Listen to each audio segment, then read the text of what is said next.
There's still more immigration statistics that we need to know. There's this big controversy at the border, right? We got a war at the border. First, let's add some levity to the conversation. How many Americans does it take to screw in a light bulb?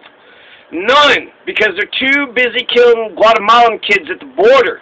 R.I.P. Jacqueline and Felipe. That Guatemalan boy, he had died of the flu. Influenza B. There's influenza A. There's influenza B, C, D. There's 4 different flus. Do you have flu A, flu B, flu C, or flu D? Seems like a country with a whole bunch of people dying of the flu. 80,000 Americans died of the flu in 2017. So winter 2017 statistics said that 80,000 Americans died of the flu. We should have universal health care. We need to do something. There's a fucking epidemic right there. People are going to go ballistic over the guns. Guns are scarier to the upper middle class who have plenty of health insurance. They don't give a shit about the poor. They don't give a goddamn. Only 32,000 Americans are dying of gun deaths on average between 1999 and 2016. That's compared to 80,000 Americans who died of flu. More than twice as many Americans are dying of the common cold, of the simple, tiny, little common cold.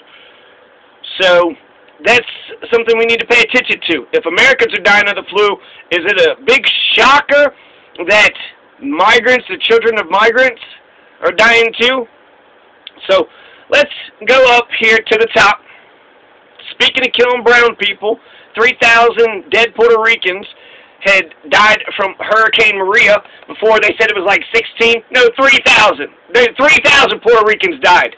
It makes it one of the worst hurricane disasters ever. 3,000 people were killed by a hurricane.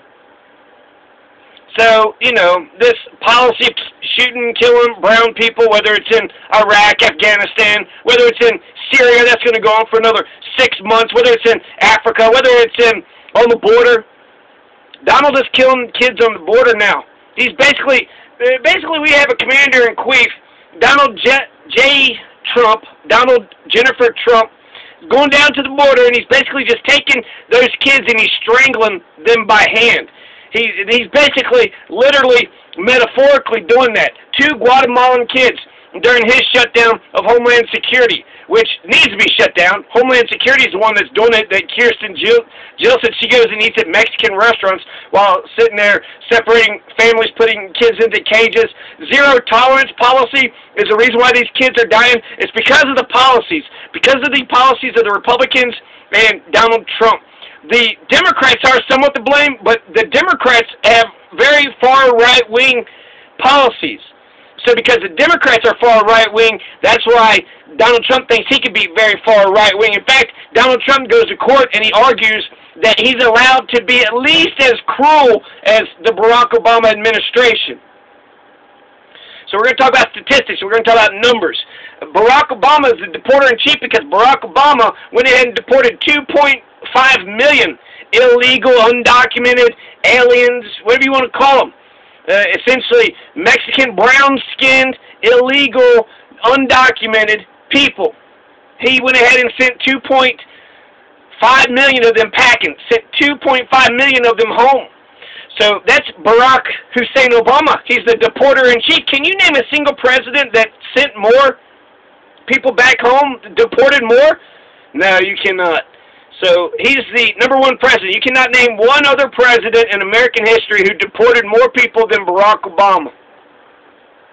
That's really important because when they want to talk about the facts, Donald Trump is going to politicize this and blame it on the Democrats, not because the Democrats are to blame, but not because they're soft, but because they're right-wing fucking Republicans. And they've been right-wing Republicans for about 20 fucking years now. So who actually is to blame, right? We can play politics with this. He wants to politicize it, blame it on the Democrats. It's Donald Trump. Donald Trump actually killed those 2 kids. Donald Trump killed Jacqueline. Donald Trump killed Felix. He also killed that 8-year-old girl in Yemen, too, that 8-year-old American girl in Yemen. And how many people starved to death in Yemen? 85,000, up to maybe several millions are going to die. While America watches, by the way, they'll sit there and say we got to stay in Syria, but they're not going to do shit. You know what we got to do to save Yemen? Don't give Saudi Arabia guns and protection. Tell Saudi Arabia to knock it the fuck off. That's how we stop the Yemeni war. That's all we have to do. Say, Saudi Arabia, knock it the fuck off. Just don't participate in terrorism. Don't participate in the evil America. So you don't have to invade Myanmar to save those Rohingya Muslims. Just stop killing the Yemeni people. Stop your buddy Saudi Arabia from killing all them people. They are getting away with killing them all because who's going to stop them? The United States is their ally. If anybody tries to stop Saudi Arabia, doesn't that mean we got to invade? That, you know, if Egypt tries to save all those people?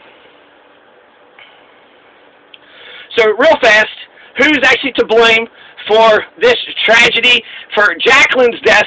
There are 4 Border Patrol agents who are responsible, and possibly a bus driver or 2. They killed Jacqueline directly, definitely, and probably Jacqueline's father is to blame for at least 50% of it. But the other 50% is Border Patrol, and it might be 100% on Border Patrol because they had her for 9.5 hours. What the hell is Border Patrol doing for 9.5 hours?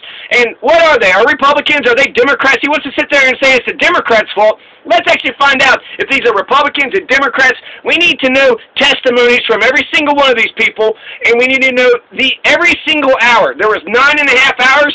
We need to know every hour, on the hour, what each and every of those public officials being paid by taxpayer dime, what they were up to, what they were doing. 9 hours and 15 minutes in custody. Jacqueline was in the U.S. Border Patrol agent's custody. We take custody, we take responsibility. We're not here to kill children. That's not me. I'm not going to go around killing the Guatemalan people. I'm going to speak up because I'm not like this shit. Donald politicized this shit. He blamed the Democrats because he wants to bore a border wall so goddamn bad. He's just shooting his mouth off in all different directions for no apparent rhyme or reason. ICE and Border Patrol and the hospital officials killed Felipe. The ICE and Border Patrol and the hospital officials, they had Felipe for 6.5 days. 6.5 days detention. It wasn't they just crossed the border and then he was sick as a dog and they couldn't do nothing. No, he was healthy when he crossed the border, got a little tiny cough, and then they didn't do shit. Eventually go to the hospital, they give him a couple of Advil, told him to walk it off, and then later on, he's dying. They did like 500 welfare checks. They went in there and said, are you okay, are you okay? They were begging. They give him all the food in the world. That's what ICE and Border Patrol said. They give Felipe all, just due diligence. What bullshit? Shut the fuck up. The Border Patrol agents who killed Jacqueline, they won't answer any questions because they know they're guilty. So they're in damage control right now. They're going to play the American people like they're stupid. Iran and Contra, all those people got away with it because the politicians pointed out the crime. The media covered the crime, but nobody convicted. There were no police officers, no detectives, no investigations. Nobody got charged with any crimes. Nobody went to jail. Nobody went to court and had to defend themselves. So is anybody going to be held to blame for Felipe and Jacqueline? Is Jacqueline and Felipe's death going to be in vain?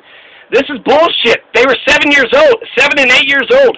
They just started walking and talking. They're little babies. They're completely innocent. Somebody is to blame. And so we need to charge everybody with a crime here. If we believe in our judicial system, right, America, of course our judicial branch functions.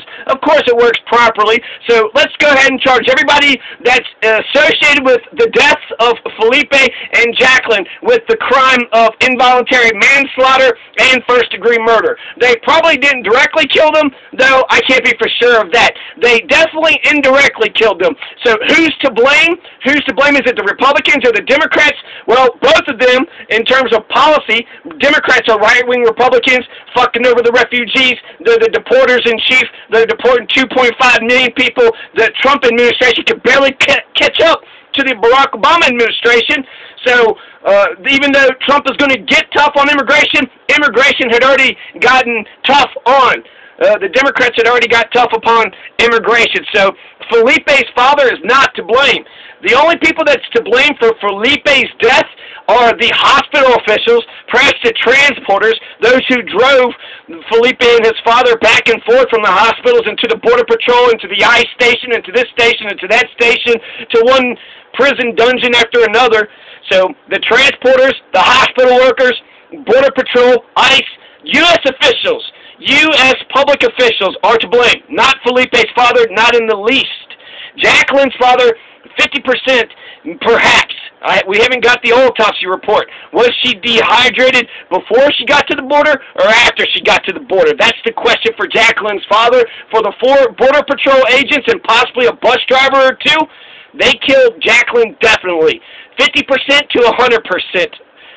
That's my analysis. They killed her to 50% at least, 100% definitely. 4 Border Patrol agents, possibly a bus driver or 2, killed Jacqueline, and the Border Patrol and ICE and the transporters and the hospital workers killed Felipe.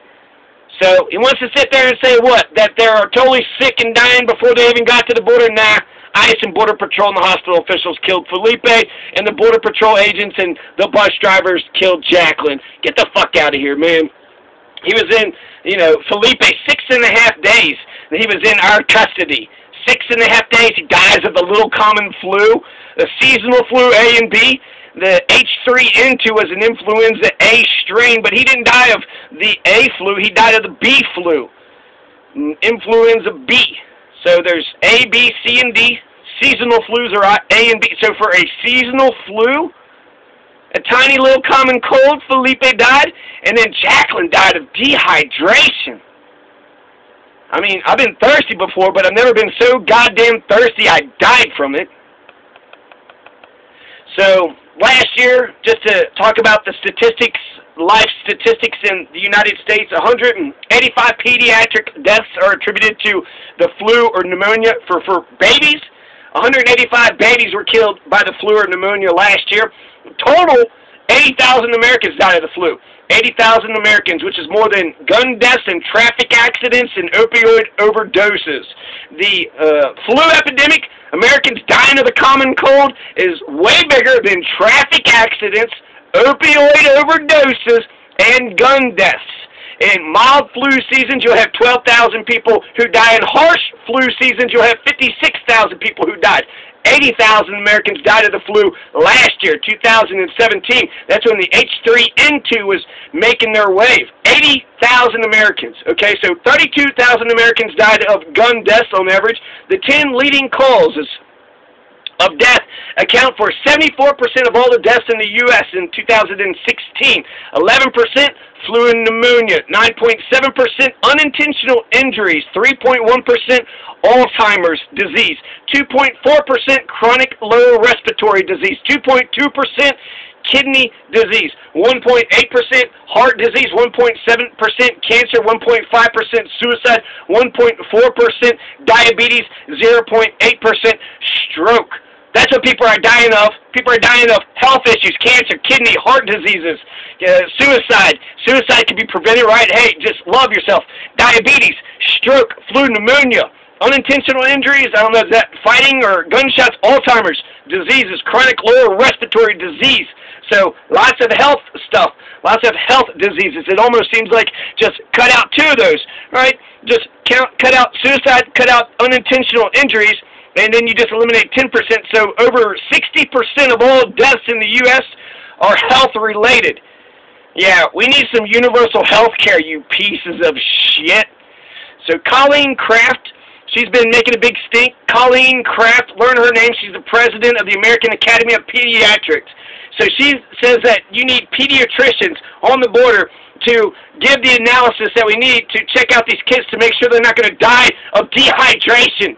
I mean, the flu is one thing, but if dehydration, god damn, what a shitty fucking nation going to let a little tiny girl die because she couldn't get a drink of fucking water.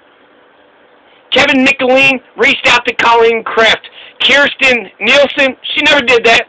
So that's the Border Patrol guy is saying, okay, I'll listen to you, Colleen Kraft, but the Homeland Security leader is not.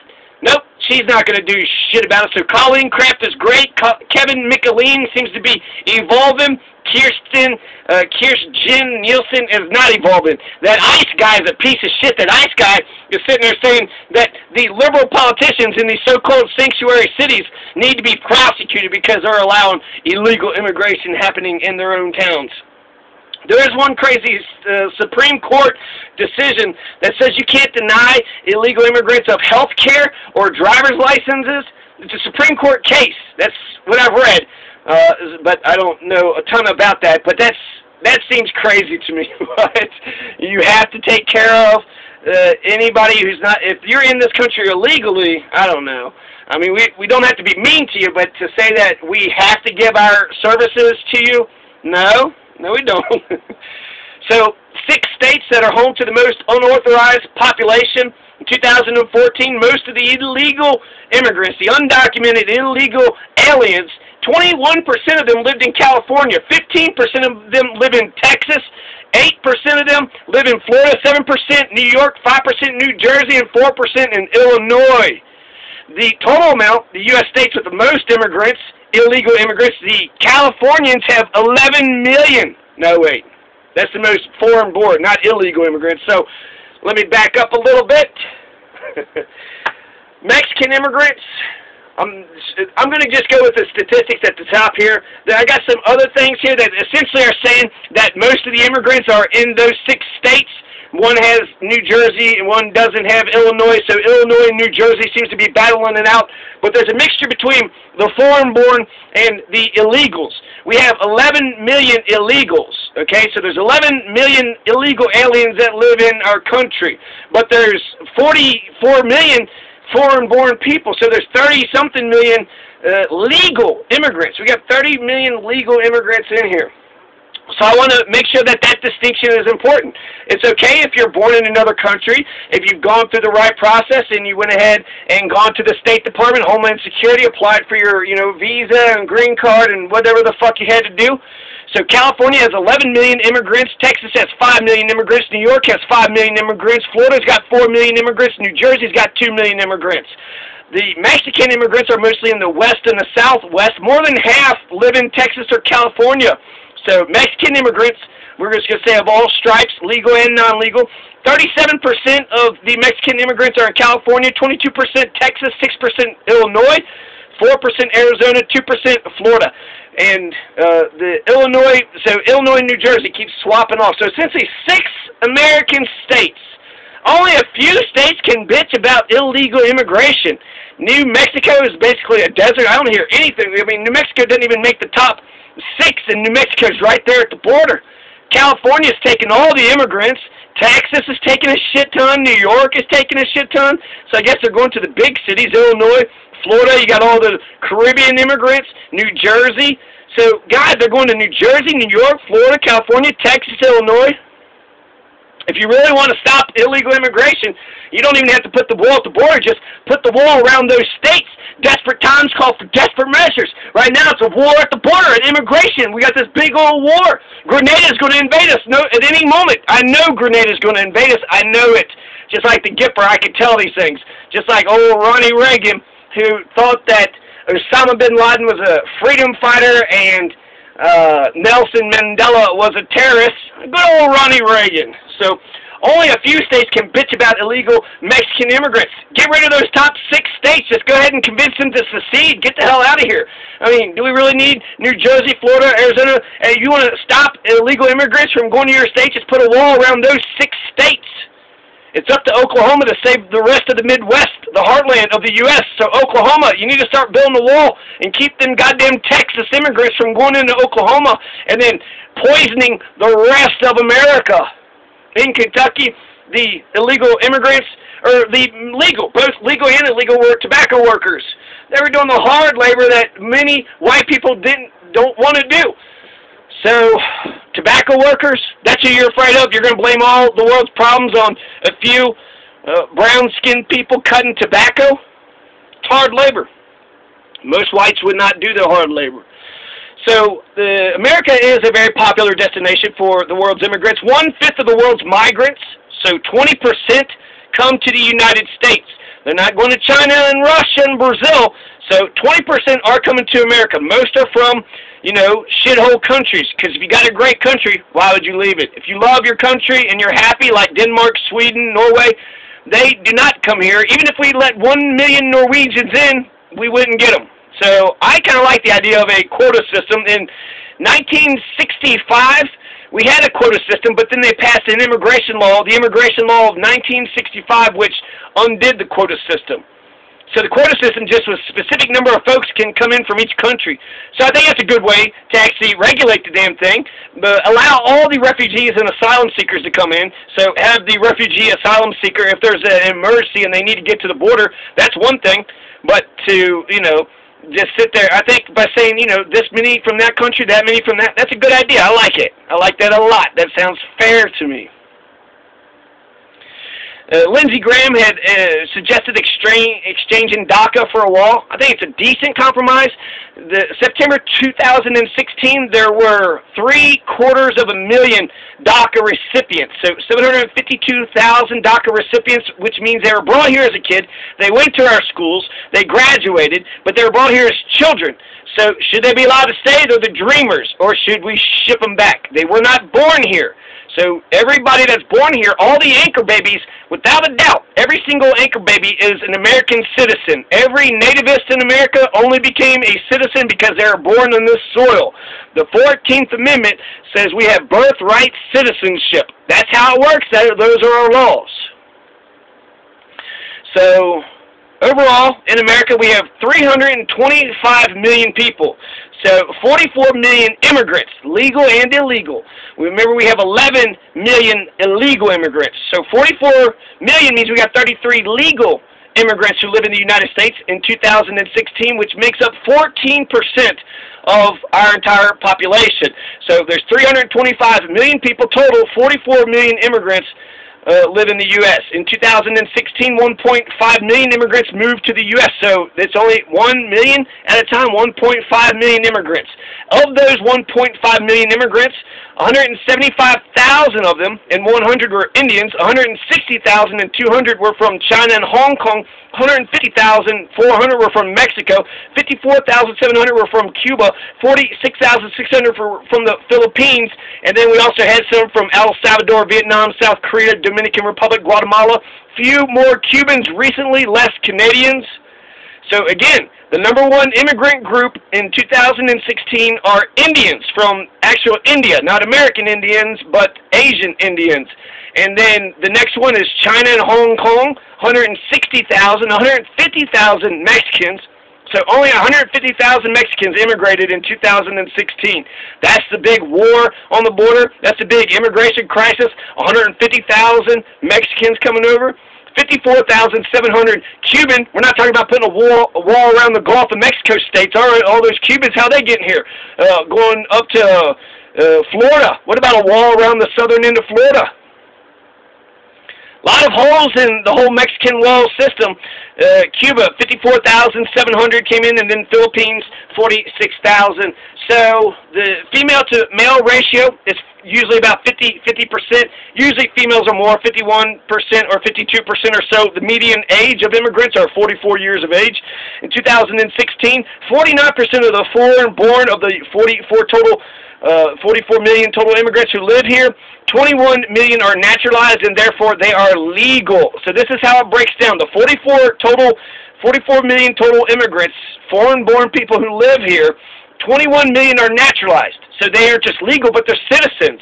So about half of them, 49% of the 44 total immigrants are legal citizens. 23 million are either one of three. 1, lawful permanent citizens. 2, illegal. Or 3, they're here on temporary visas. So 23 million of those 23 million, 11 of them are illegal, but the other 12 million are either here on a temporary visa or they're lawful permanent residents. They are working on their DACA or they're working on their citizenship. They're in the process. They're here legally, and they're allowed to be here, but they're not citizens. They haven't been completely naturalized yet and have become American citizens. Overall, Central American immigration is beating Mexican immigration. There are more Guatemalans than Mexicans by 3,000. So I'm not for sure where I get all this, but the random numbers, so, believe it or don't, fewer than 1% of the immigrants claimed asylum, 46% of the immigrants reported themselves as white, 27% Asian, 9% black, 15% other, 2% 2 or more races. 45% of the immigrants have Hispanic or Latino origins. The U.S. Census Bureau lists Hispanic as ethnicities. Latino and Hispanic are ethnicities, not races.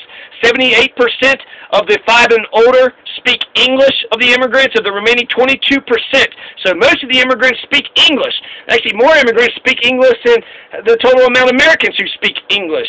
So 78% of the immigrants speak English. Of the remaining 22%, 62% spoke Spanish, 5% spoke Chinese, both Mandarin and Cantonese, 3% spoke Tagalog, Vietnamese, Arabic, French, including Cajun and Korean, had 2% each. The remaining 9 out of the top 15 foreign language spoken in the U.S. by immigrants are Russian, German, Creole, Hindi, Portuguese, Italian, Polish, Amharic, Somali, Afro-Asian languages.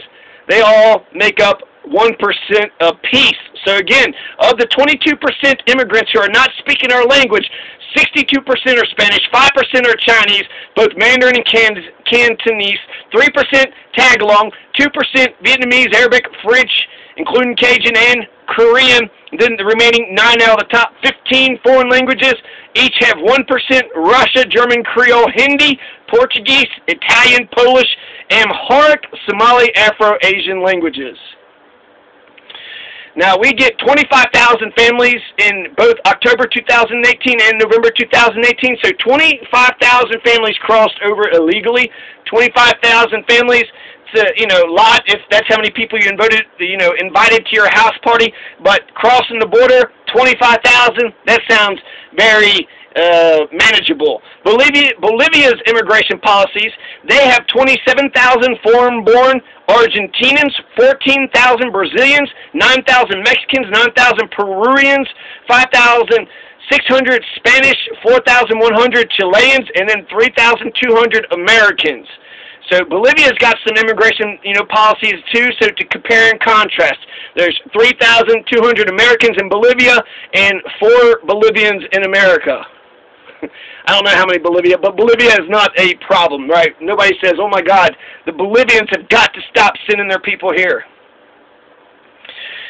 An interesting stat out of the 50 nifty United States, 26 or 29, the majority of American states are named after Native American words. So the brown-skinned people have been here for 15,000 to 30,000 years. The brown, the reds, this country's been brown and red for 30,000 years.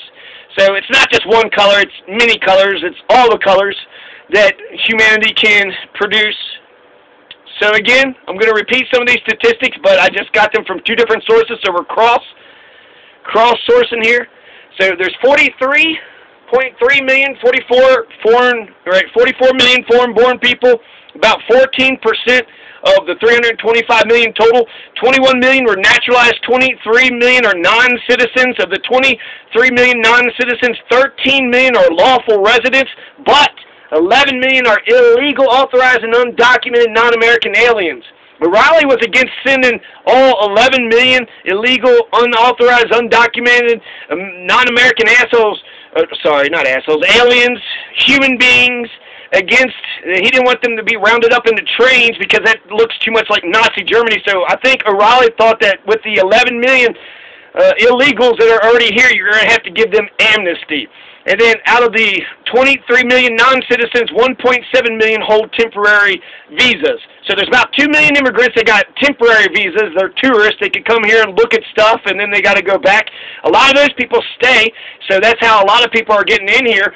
We give out temporary visas, which is the State Department. So the State Department just gives out temporary visas, and then they stay there, overstay their welcome.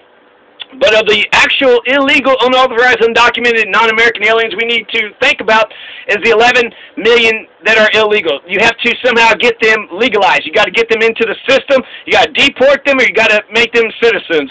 So something has to be done with them. We do need borders. The Democrats, the people who say we don't need borders, are being made to look a fool. In 1965, 9.6 million foreign-born humans lived here. 5% of the total population. So we had 5% of the immigrant population in 1995 of America. So only 5% in 1965. In 2015, we got 13.5%. 14% of the total population. 44 million. That's 2015 was 43 million. It's 44 million now. So 14% of the population now compared to 5% in 1965. So the percentage of the immigrant population is growing, not just by double, but almost triple. The peak of immigration to the United States, though, was in 1890. So we're not seeing the peak of immigration to the U.S.